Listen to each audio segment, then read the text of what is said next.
sababu afadhali hata nimekuona. Kwa nini una date na Mwajuma? Kwani mimi sipo kwa ajili yako? Kwa nini unatamaa wewe mwanaume wewe? Hivi upoje?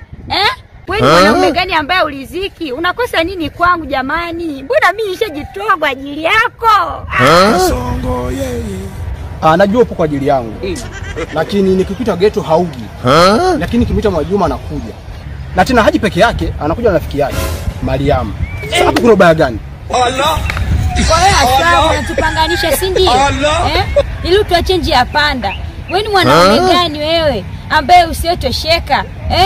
Unataka nikupe nini wewe ili uliziki? Siwezi kufanya hivyo.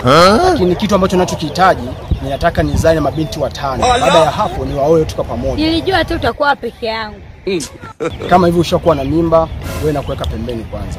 Tafuta wengine wakishatimia 5 ni waoe wote kwa pamoja. Hivi wewe una akili wewe kweli? Una akili? Wewe ni mwanaume gani ambaye ueleweki? Muone kwanza kichwa chake. Sio hata anakupendea nini wanawake. Ila mimi nimekupenda hivyo na kichwa chake. Nina akili na nina akili na nina akili. Kwani yangu ndio itaisha? Mke gani wewe? Wanaume jamani, hawaliziki. Yaani hata wafanyie nini, hawaliziki hata kidogo. Yaani sijui hata wameumbwaje, sijui hata wana mioyo gani, sijui wana mioyo ya chuma. Jamani aswabu jamani. Jamani, sijui hata nimekosa nini kwangu mimi.